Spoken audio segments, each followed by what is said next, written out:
Right, we're just about due to start again. So this is session 3. We're going to have 3 10-minute presentations as we did in the previous sessions, and then a question and answer sessions. Again, this meeting is being recorded. That recording has just started. So I'm going to hand over first to Ian Stimpson, who's going to talk about virtualising a geoconservation field course. Can you take control of the slides there, Ian? I already have. Thanks, Sarah. Brilliant. Off you go. Okay, so like a lot of other people, found myself with lockdown having to very rapidly virtualise a field course. In my case, it's a geoconservation exercise. So just a little bit of background.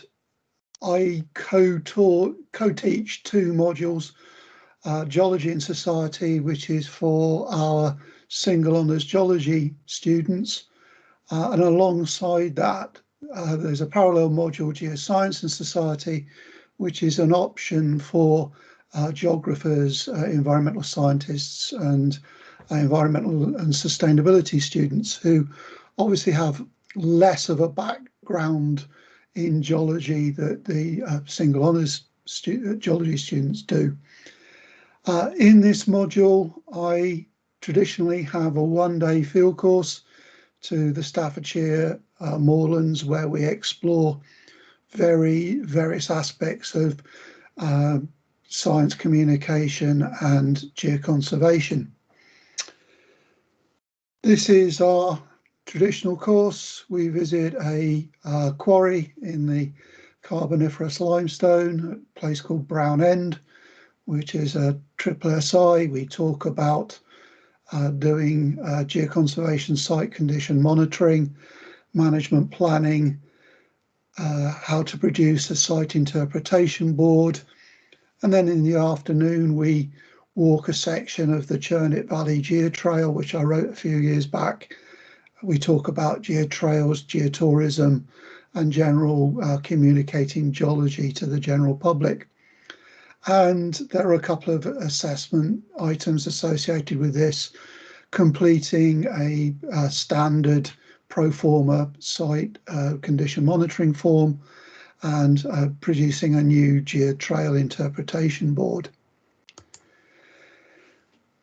So we hit lockdown very quickly. I had a brief period between stopping physical teaching, but while the Keele campus was still open, we have one geological outcrop, which was originally used as a quarry for the original Keele Hall back in 1580, and it was subsequently landscaped as part of the Keele grounds. And I'd previously used this just as a formative exercise with the students to say how you go about doing geoconservation site condition monitoring, as a preamble to them actually going out and doing it for real in the Staffordshire moorlands. It's a small outcrop of fluvial sandstone, upper Carboniferous in age, about 300 million years old. It has a variety of geoconservation aspects that we can use, so it's a quite rare outcrop of rocks of this age. It has historic interest because it's a very early quarry restoration project. It has vegetation issues. It's also got a small landslide, which you can see on the right-hand side of the image here, which has been covered in geotextile, and the toe has been weighted down with some fallen blocks. There's various bits of carved graffiti, and so there's a lot of items that the students can pick up on and discuss in their monitoring. So I did a whole variety of photographing, both with a digital SLR and iPad, both video and photographs. It's also available on Street View. They actually went round with one of these backpack street views, so that there's not only a view down the cutting but also on the adjacent hillside.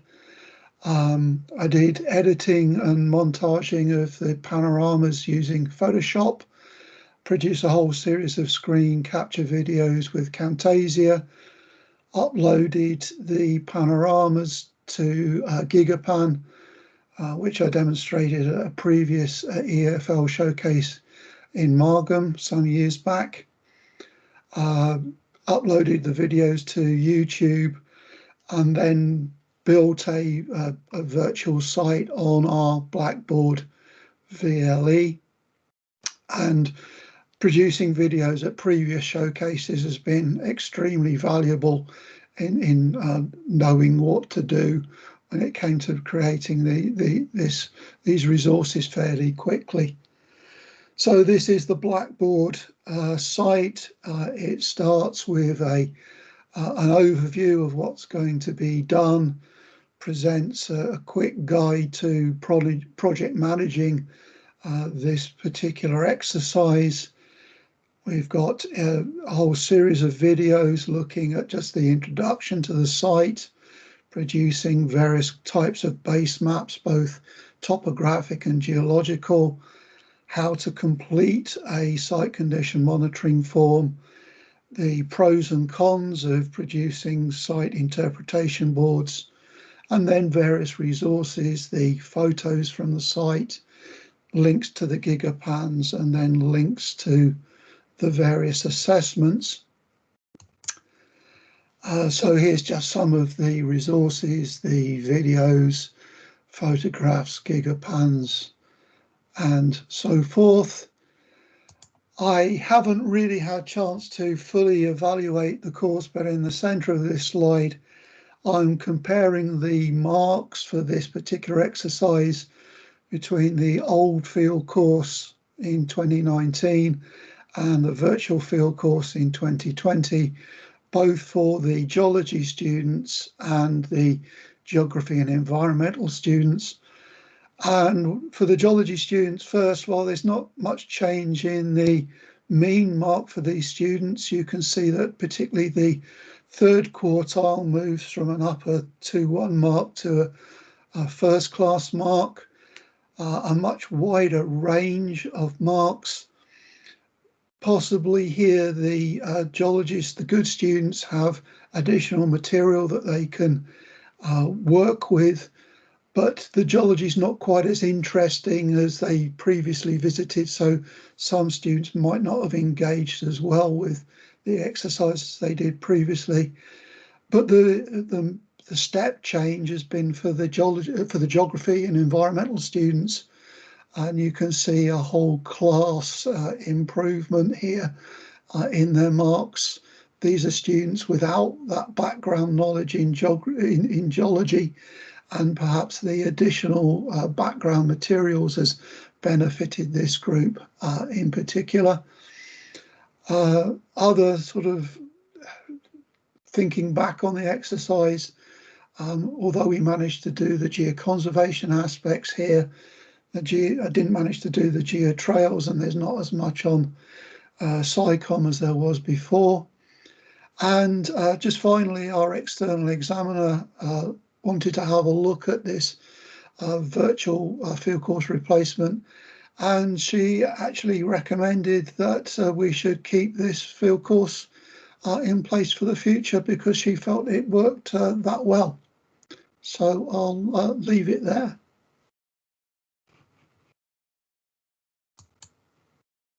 My mic on.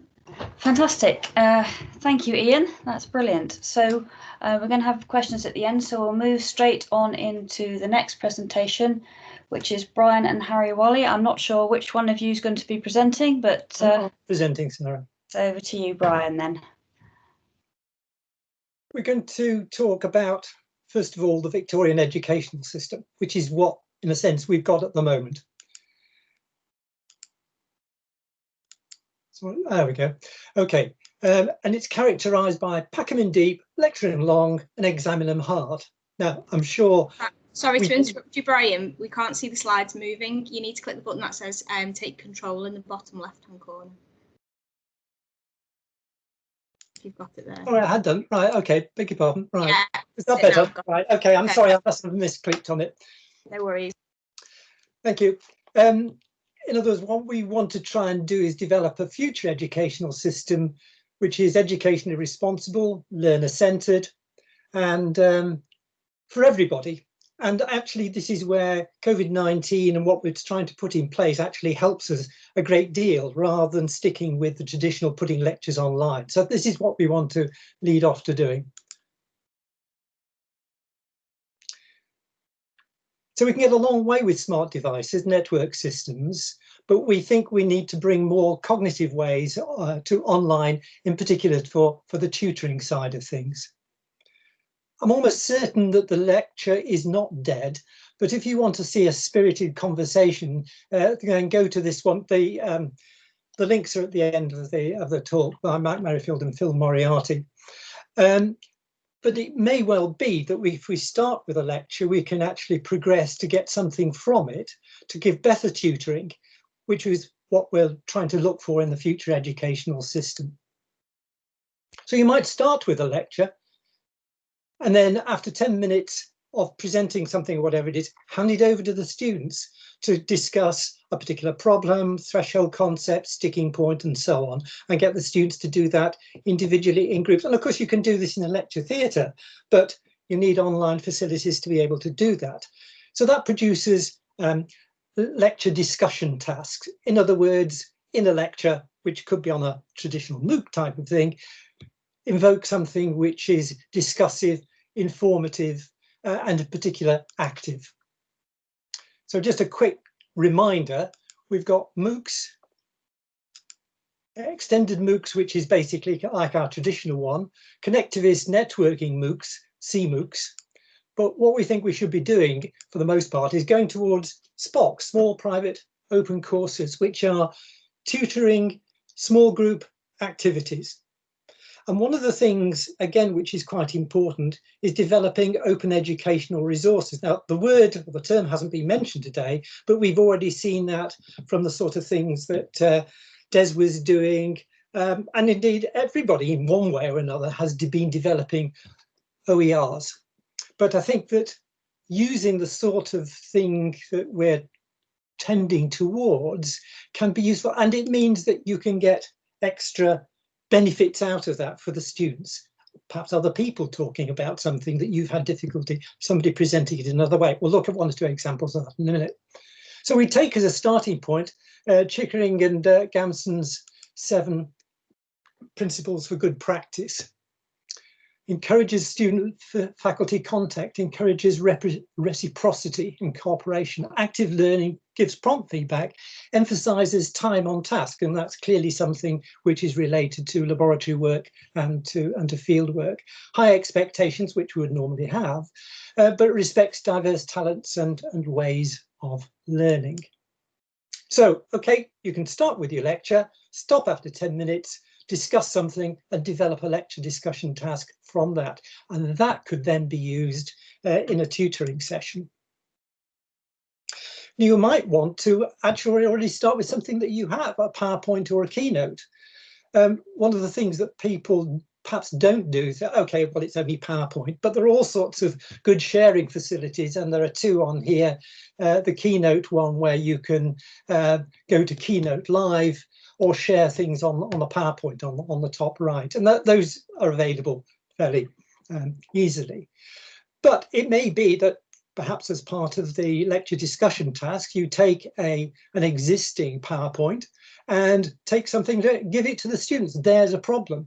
And so this is one I've actually had this donkey's years for field course in Mallorca. But on that, you can probably see these 2 little loudspeaker things. These are audio icons. So if the student clicks on those, then they get an audio comment. And of course, they could actually produce something themselves as a guide to, as in this particular case, a field outcrop, and comment on that, perhaps even put it in an electronic field notebook. The other thing that we can start doing with tutoring is co-creation. And of course, things like Google Docs, which should be getting fairly familiar for most people now. If students don't know how to do it, there's a good YouTube explanation, more than one.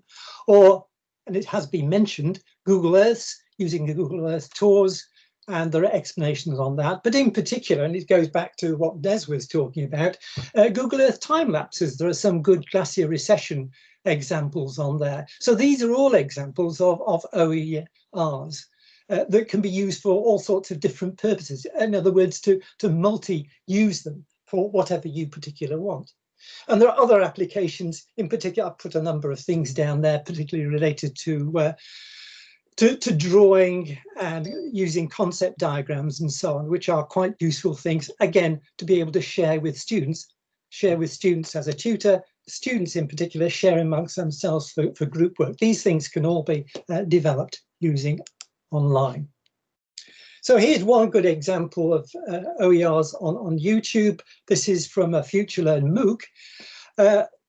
But it's just one entity that can be used. It's 8 minutes long, explaining how cellular automata modeling will actually work. That's normally thought of as something which is going to come from science, but here's something modeling of whatever you want to do in social sciences. And a really good example of this, and I hope people know about Grant Sanderson's 3 blue, 1 brown site. There's an enormous amount of good stuff. And in his lockdown math, he had these, amongst others, simulating an epidemic and early warning of COVID-19. And the one on the left, the simulation, is really good because it shows you what happens if you isolate groups of people, what happens to the contagion of the disease. So using that simple simulation, you can get an enormous amount into students from all sorts of points of view. And there are things like logistic curves and so on, which are interesting from the point of view of ecologists. So exploring models via diagrams is a useful thing that students can do, either as part of a lecture or an incident in a lecture, but in particular developing it on group work where a tutor is trying to get students to do something, so that you go and use NetLogo or whatever it happens to be, or Lucidchart, to produce diagrams that students can share upon themselves. And that co-creation is in fact quite useful. So can we make them more interactive? Well, here we come to the idea of embodied knowledge. How we actually link in what we do physically. And the 2 examples that are down at the bottom are from music point of view, about how when you see the video of the musicians not only playing the music and you hear, but you can actually see what their bodies are doing. It's part of this embodiment of the learning process. So this, and I'll now, all being well, hand over to Harry. Hello, so I'm a bit of an outlier here because I'm a musician and composer, but hopefully some of my experience will have some relevance here. Performing and practicing and teaching music is innately embodied because muscle memory, repetition and so on are implicit actions when learning an instrument. In comparison, moving my composition and orchestration teaching online, on the face of it, should have been quite straightforward through screen sharing.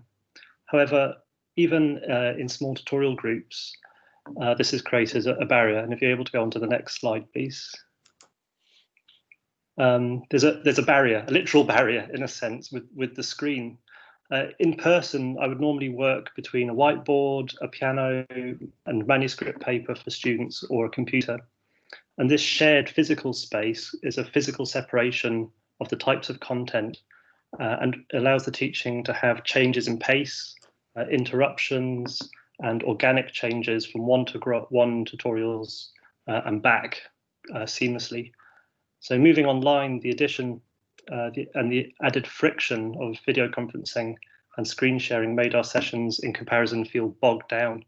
And personally, I ended up over talking because I was just talking to my screen and not able to pick up on micro gestures.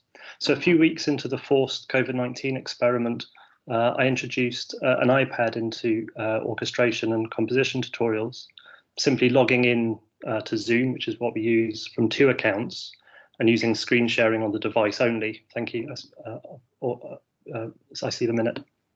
But this small change made a massive change to the teaching approach, because it allowed coarse gesture and eye movement. So we're able to say, or just indicate that we're looking down at a device and share the screen and back up again. And so conversation sort of was introduced again back into the group. So based on ideas from Grant Sanderson, we had voting, and because I was marking up using the pen, and I think this is really key, that the students were able to see my hand, both physically, both on the video and also through the screen sharing, that our documents that we marked up together, the students felt some ownership over those, and it was sort of returned to a more conversational, easygoing, felt more like a normal tutorial. So that one change of adding an iPad and screen sharing from that turned out to be the change that made all the difference. Okay, thank you very much. And there are some references. That's brilliant. Thank you very much, both. Excellent. Some really interesting ideas coming out here. So if we move on now to Katharine's presentation before we get to some questions.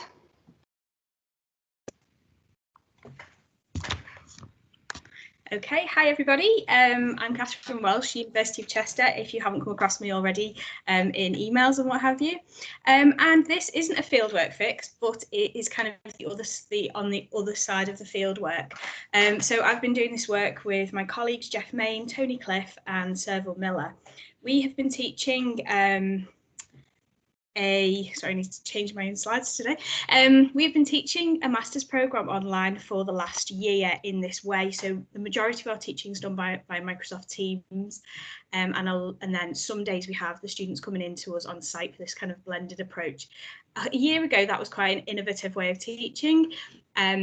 Now pretty much everyone's gone for that approach, or a lot of people have gone for that approach. So we had some virtual fieldwork offerings as part of this master's programme, which I won't go into much detail. We basically had a one-day visit to York, where we produced a virtual field guide where there was kind of key locations and informations pinned just to a Google map. The students could access that on their smart devices.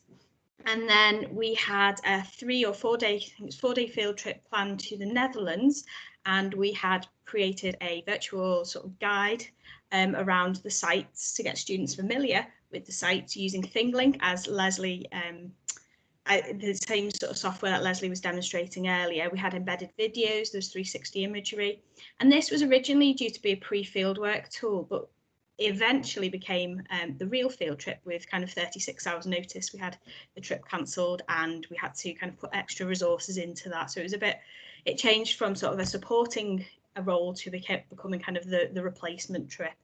The two field visits, they were both kind of Cook's tour. We were taking students around different sites. We wanted them to then make their own observations, and the focus of it really was looking at flood defences in both environments. So we interviewed using semi-structured interviews. We interviewed 4 of the staff members who taught on the course and 6 of the students. And what I'm going to present here is the reflections based on the kind of field guides that we produced. What I would say is that we were very much in an experimental phase this first year. There's lots more we'd like to do with the field guide and also the ThingLink tour. We were just kind of experimenting this year, and we really didn't expect it to have to become the real field trip.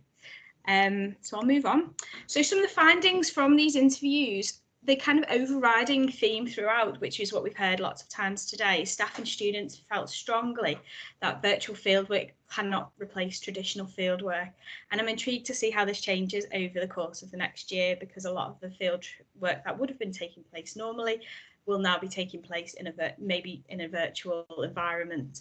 Staff felt that fieldwork should be in the field. A lot of the staff said they are advocates for having virtual fieldwork to enhance the field trips, but they don't feel like that it will ever replace the field work. And students very much felt the same. They said that it could never replicate the same effect of going to a place and doing the field trip. So that's both staff and students that was one of the themes that came out from both of their feedback.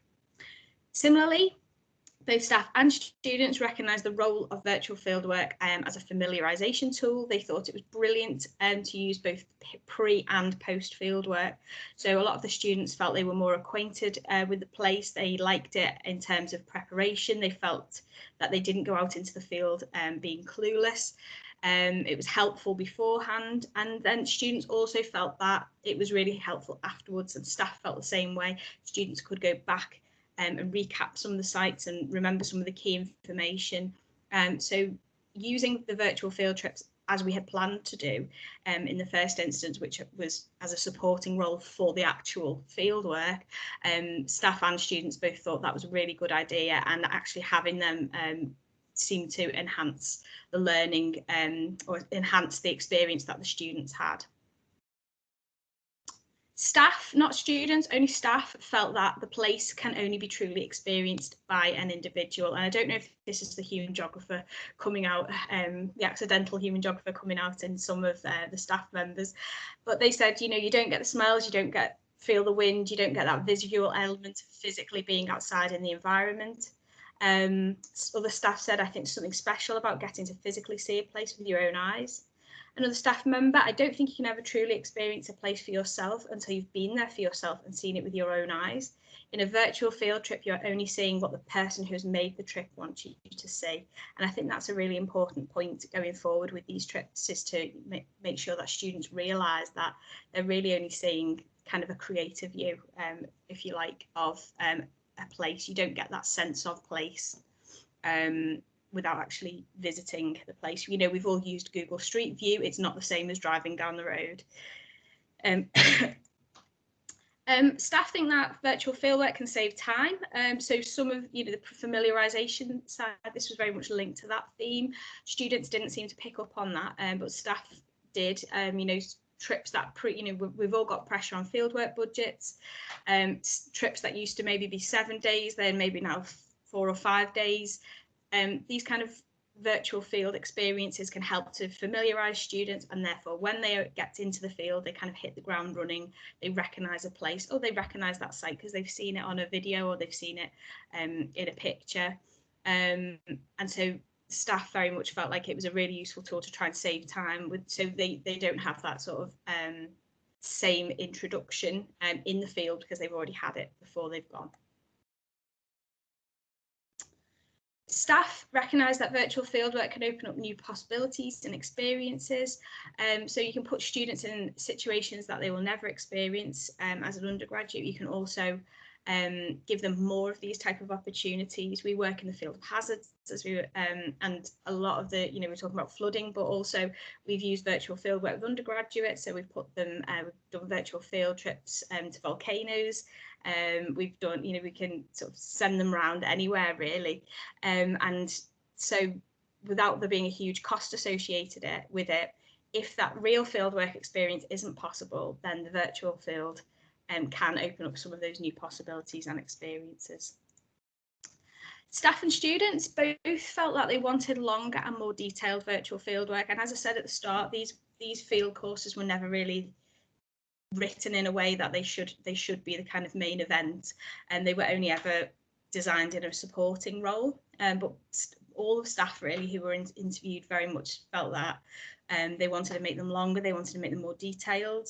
Some of the staff recognised that there was institutional investment needed for maybe higher quality resources, or, you know, flying over landscapes in different ways. Other staff members, you know, you can use them with virtual reality headsets to try and make the experience a little bit more immersive. Students felt like you could do with someone walking around with a shaky camera to guide you around, which I think is a, you know, a lovely idea, hopefully not too shaky. You know, so that's the students and staff very much felt that they wanted a bit more detail. Actually, you can see the bit there. A little bit rushed given the circumstances was one of the comments from the students, which is a fair comment because as I say, the trip was never intended to be the main field trip. So it was rushed. You know, we had sort of 36 hours notice to try and get more resources in there so that it became something that was more useful for the students to replace the trip almost. So just to sum up, staff and students all felt that it can't replace real fieldwork, but I'm really intrigued to see how that perception changes over the next year and how people view that this time next year. I think it's important to highlight to students that they're only seeing that limited view of a place, and I've kind of called that the creative view of that place or that space. We very much feel that virtual fieldwork has got I think it's brilliant in terms of pre and post field work. It's a really good tool to use. It will save you time. It will help familiarise students with a site. Staff and students both want that more detail, but then that really requires some investment in terms of both resources and all we've talked about today is how much time these trips take to produce, how much time the content takes to produce and the resources. So it's the real challenge here is balancing that resource investment. The Thing Link tour didn't take me very long at all. It might have taken me a day to produce. But if we're looking at, using this instead of a field trip, I would have had to spend a lot more time. I would have had to go out into the field, do video recording. So it's balancing that time resource to set up a quality trip versus the actual gains that you're getting from setting up a trip. And the learning enhancements that the students are going to get. And I'm just going to finish up with the last quote, which I really like. I think we're just scratching the surface in terms of the value of virtual field trips. So thank you very much for listening, and I will finish. That's brilliant. Thank you, Katharine. Excellent. Some questions coming in for people. If anyone wants to type a question or put your hand up, do that to ask a question. So I've spotted some in there. Harry, there was a question about was what you're talking about for one-to-one or was it for group teaching? It was for group teaching, but quite a small group. So we had 10 students. It was basically a bit of a experiment with students who wanted to carry on a bit over the summer. So there was self-selecting group from the main cohorts because I kind of thought I need to get this sorted for October.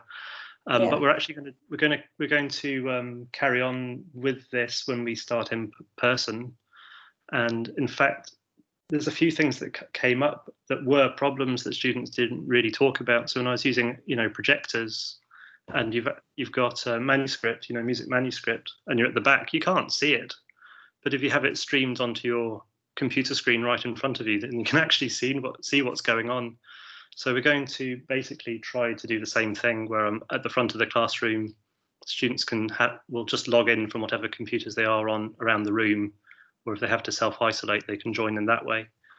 So we feel like we should have been doing this years ago, actually.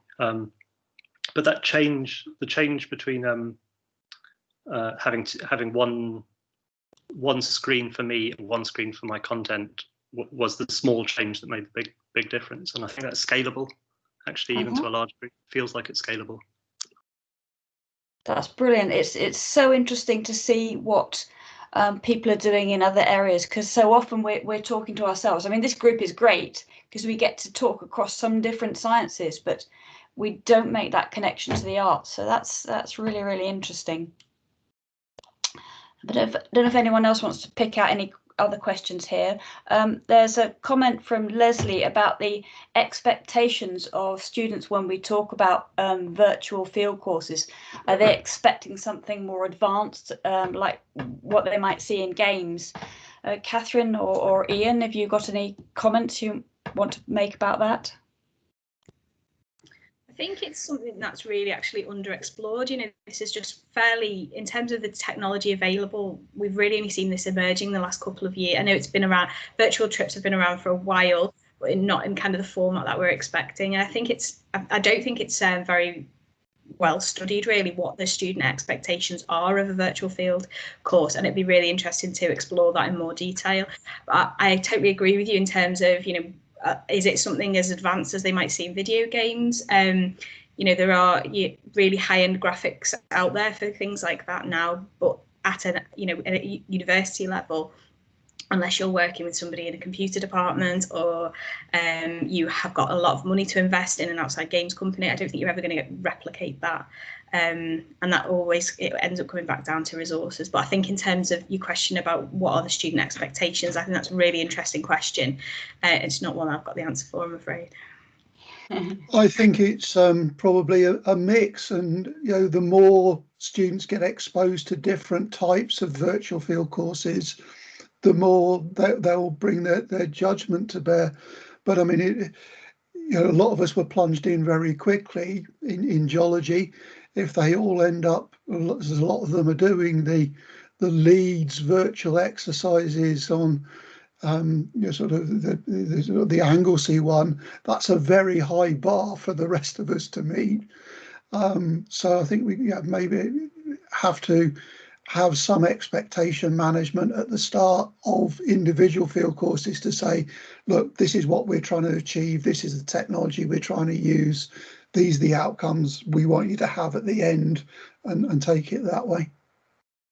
It is really interesting, isn't it? And I think that, I mean, some of these, the virtual field trips that use technologies like Unity or other gaming engines, we're still very, very far behind the gaming industry itself, obviously. But if we're using photographs and video of reality, and if we can use that in a creative way, perhaps that's a way of sort of reaching over that barrier, because what we want students to do is look at reality. So we're exploring lots of different things. It's really interesting.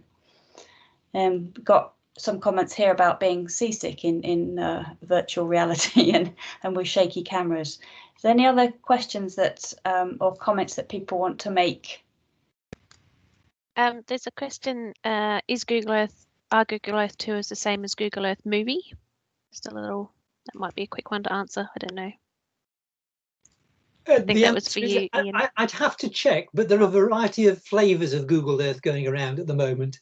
And some are better than others for different purposes. So I think you just have to explore that. I couldn't, off the top of my head, know the answer to that. But there are lots of things coming into Google Earth. The resolution now, even for remote areas, is really very, very good. So I'm developing some things like fieldwork mapping you can actually do from Google Earth. And that's something that can be not just a virtual field trip, but a virtual, if you like, exploration of the field, just from Google Earth. Yeah.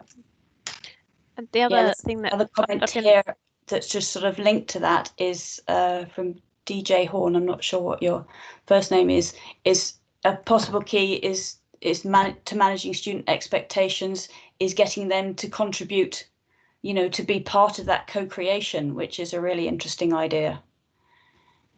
Perhaps Addy can lead us through some more of that about co-creation with students. Sorry, Julia, you were going to say something?